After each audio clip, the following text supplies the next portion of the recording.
Timu imecheza vizuri, lakini mimi bado niko pale pale. Mimi siafiki marefa kutoka nje. Kwa nini? Hatujafikia, nchi yetu haijafikia hivyo. Tunaupeleka wapi mpira wetu? Leo yule marefa kutoka nje unambana kwa kanuni gani? Kwa mfano na kutolea mfano pale. Golikipa wa Simba, golikipa wa Yanga kamshika miguu kabisa mchezaji wa Simba. Na refa wa nje yuko pale. Sasa yule ana ubora gani? Ana utofauti gani na marefa wetu? Nasema mchezaji katoka Moroko. Moroko gani? Moroko ya Kinondoni au Moroko gani? Mimi siafiki.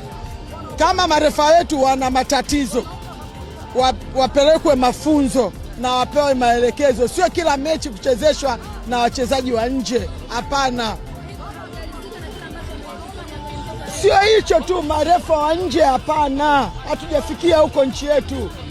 Marefa wa nje wanabanwa na kanuni gani? Hawa marefa wa ndani kama wanachezesha ligi au kama ni kafu, kuna sheria ambazo zinawabana marefari.